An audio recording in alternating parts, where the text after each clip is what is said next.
குடிமக்கள் தொடர்பான கற்றல் நோக்கமாக பட்டியலிடப்பட்டுள்ளது என்ன? ஏ. அவர்களின் இராணுவ சேவையை புரிந்துகொள்வது. பி. அவர்களின் பொருளாதார உரிமைகளை புரிந்துகொள்வது. சி. அவர்களின் உரிமைகள் பற்றிய அறிவு. டி. அவர்களின் கடமைகள் பற்றிய அறிவு. சரியான பதில் சி. அவர்களின் உரிமைகள் பற்றிய அறிவு. சரியான விடை சி. சோகஸ்மேலி குடிமை பயிற்சியின் முக்கிய நோக்கம் குடிமக்கள் தங்களுக்கு வழங்கப்பட்டுள்ள அடிப்படை உரிமைகளை அறிந்து கொள்வதாகும். இது அவர்கள் சமூகத்தில் விழிப்புணர்வுடன் செயல்படவும் ஜனநாயகத்தை வலுப்படுத்தவும் உதவுகிறது. இந்திய கடலோர காவல்படை எந்த ஆண்டு நிறுவப்பட்டது? ஏ. 1979. பி. 1978. சி. 1977. டி. 1976. சரியான பதில் பி. 1978. 3. சரியான விடை டி. சோகஸ்மேலி இந்திய கடலோர காவல்படை ஆகஸ்ட் 18, 1978 அன்று கடலோர காவல்படை சட்டம் 1978- இன் கீழ் முறையாக நிறுவப்பட்டது. இது இந்தியாவின் கடல்சார் நலன்களை பாதுகாப்பதையும் கடலோர பாதுகாப்பை உறுதி செய்வதையும் நோக்கமாக கொண்டுள்ளது. மாநில அமைச்சர்கள் குழுவின் மீது கட்டுப்பாடு கொண்டுள்ள அமைப்பு எது? ஏ. நீதித்துறை. பி. சட்டமன்றம். சி. சுயேட்சை வேட்பாளர்கள். டி. தேர்தல் ஆணையம். சரியான பதில் பி. சட்டமன்றம். சரியான விடை டி. சோகஸ்மேலி மாநில அமைச்சர்கள் குழு கூட்டு பொறுப்பாக மாநில சட்டமன்றத்திற்கு பொறுப்புடையது. சட்டமன்றத்தில் அமைச்சரவைக்கு எதிராக நம்பிக்கையில்லா தீர்மானம் நிறைவேற்றப்பட்டால் அமைச்சரவை பதவி விலக வேண்டும். ஐக்கிய நாடுகள் சபை யுஎன்யூ எப்போது உருவாக்கப்பட்டது? A. September 1, 1939. B. October 24, 1945. C. July 4, 1776. D. December 10, 1948. சரியான பதில் பி. அக்டோபர் 24, 1945. 1. இரண்டாம் உலகப் போருக்குப் பிறகு உலக அமைதியை நிலைநாட்ட 1945 அக்டோபர் 24 ஐக்கிய நாடுகள் சபை அதிகாரப்பூர்வமாக தோற்றுவிக்கப்பட்டது. இந்த நாள் ஐநா தினமாக கொண்டாடப்படுகிறது. செப்டம்பர் 2, 1939 என்பது இரண்டாம் உலகப் போர் தொடங்கிய நாளாகும். பூட்டான் பிரபலமாக எவ்வாறு அறியப்படுகிறது? ஏ. டிராகன்களின் நிலம். பி. உதயமாகும் சூரியனின் நிலம். சி. இடி மின்னலின் நிலம்.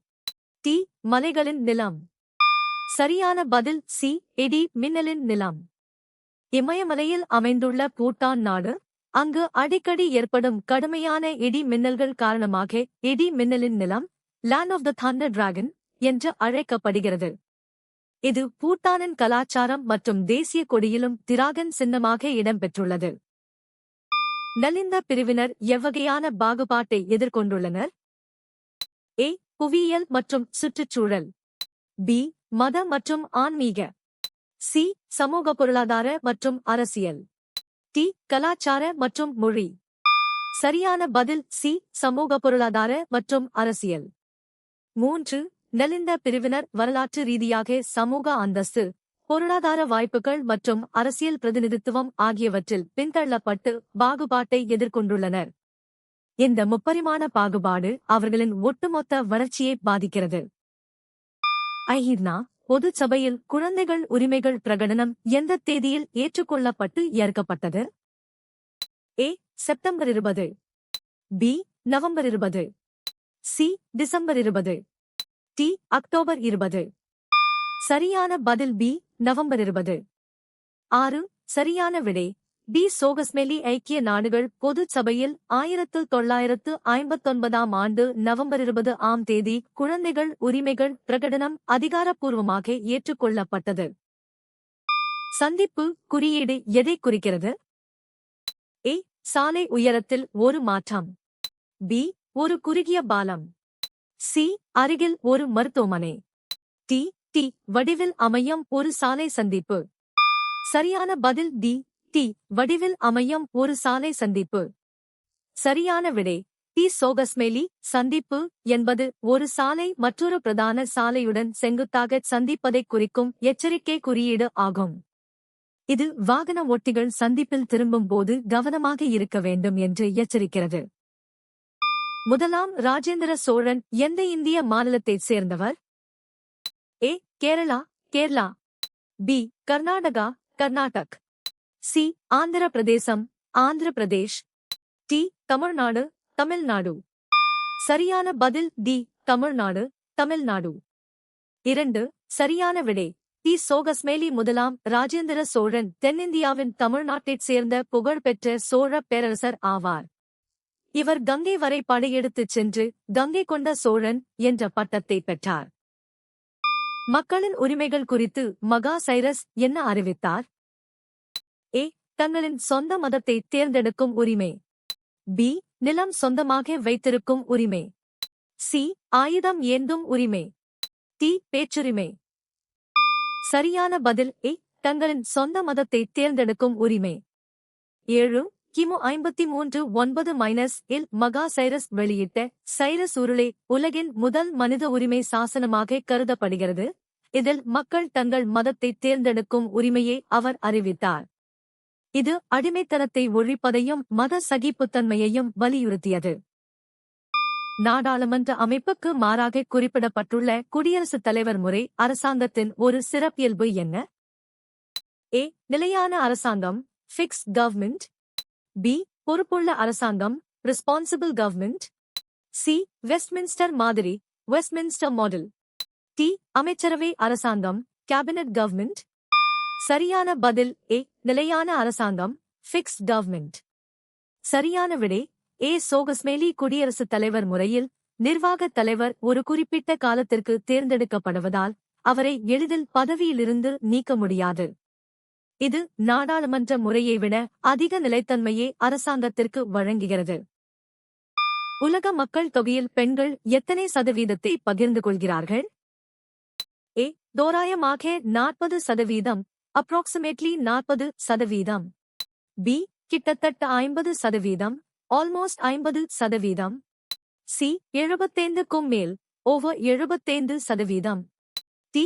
தோராயமாக 25%, அப்ராக்சிமேட்லி 25%. சரியான பதில் பி. கிட்டத்தட்ட 50%, ஆல்மோஸ்ட் 50%. 8. உலக மக்கள் தொகையில் பெண்கள் கிட்டத்தட்ட 50%ஐ பகிர்ந்து கொள்கின்றனர். இது இயற்கையான பாலின சமநிலையை குறிக்கிறது. சமூக மற்றும் பொருளாதார வளர்ச்சியில் சரிபாதி பங்களிப்பை வழங்க வேண்டியது அவசியம் என்பதை இது உணர்த்துகிறது. பிபிஐயின் கட்டமைப்பு எந்த வகையான இயக்கத்தை செயல்படுத்துகிறது? ஏ. விவசாய பொருட்கள் மட்டும், பி. தூதரக வாகனங்கள் மட்டும், சி. இராணுவ வீரர்கள் மட்டும், டி. பயணிகள் சரக்கு வாகனங்கள் மற்றும் எரிசக்தி. சரியான பதில் டி. பயணிகள் சரக்கு வாகனங்கள் மற்றும் எரிசக்தி. 3. பிபிஐயின் வங்கதேசம், பூட்டான், இந்தியா, நேபாளம் கட்டமைப்பு என்பது தெற்காசிய நாடுகளுக்கிடையேயான சாலை தொடர்பை மேம்படுத்த உருவாக்கப்பட்ட ஒரு மோட்டார் வாகன ஒப்பந்தமாகும். திருநங்கைகளை மிகவும் பிற்படுத்தப்பட்ட வகுப்பினராக வகைப்படுத்திய மாநிலம் எது? ஏ. ஆந்திர பிரதேசம் Andhra Pradesh, B. Tamil Nadu Tamil Nadu, C. Kerala Kerala, D. Karnataka Karnataka. சரியான பதில் பி. தமிழ்நாடு தமிழ்நாடு.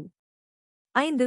சரியான விடை பி. சோகஸ்மேலி திருநங்கைகளின் சமூக மற்றும் கல்வி மேம்பாட்டிற்காக அவர்களை மிகவும் பிற்படுத்தப்பட்ட வகுப்பினர் ஏம்பிசி பட்டியலில் சேர்த்த முதல் மாநிலம் தமிழ்நாடு ஆகும். ஒரு அரசியல் கட்சி அங்கீகாரம் பெற 5 ஆண்டுகளாக எதில் ஈடுபட்டிருக்க வேண்டும்? ஏ. சர்வதேச அரச தந்திரம் இன்டர்நேஷனல் டிப்ளமசி, பி. பொருளாதார திட்டமிடல் எகனாமிக் பிளானிங், சி.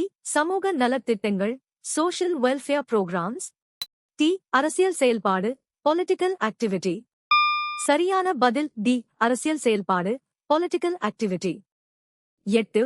ஒரு அரசியல் கட்சி அங்கீகாரம் பெற குறைந்தது 5 ஆண்டுகள் அரசியல் செயல்பாடுகளில் ஈடுபட்டிருக்க வேண்டும். மேலும் குறிப்பிட்ட சதவீத வாக்குகளை அல்லது இடங்களை தேர்தலில் பெற்றிருக்க வேண்டும். குடியரசுத் தலைவர் பதவிக்கான வேட்பாளரின் பெயரை யார் முன்மொழிகிறார்கள்? ஏ குறைந்தது 25 வாக்காளர்கள். பி குறைந்தது 50 வாக்காளர்கள். சி குறைந்தது 100 வாக்காளர்கள். டி குறைந்தது 75 வாக்காளர்கள். சரியான பதில் பி குறைந்தது 50 வாக்காளர்கள். சரியான விடை குடியரசுத் தலைவர் தேர்தலில் போட்டியிடும் வேட்பாளரின் பெயரை 50 வாக்காளர்கள் தேர்வுக்குழு உறுப்பினர்கள் முன்மொழிய வேண்டும். மேலும் 50 வாக்காளர்கள் வழிமொழிய வேண்டும் என்பது 1997-இல் கொண்டுவரப்பட்ட சட்ட விதியாகும். தகவல் அறியும் உரிமைச் சட்டத்தின் கீழ் ஒரு அரசு நிறுவனத்திடம் இருந்து யார் தகவல் கோரலாம்? ஏ சட்ட வல்லுநர்கள் மட்டும். பி பதிவு செய்யப்பட்ட ஆர்வலர்கள் மட்டும். சி ஒரு சாமானியர். டி அரசு அதிகாரிகள் மட்டும்.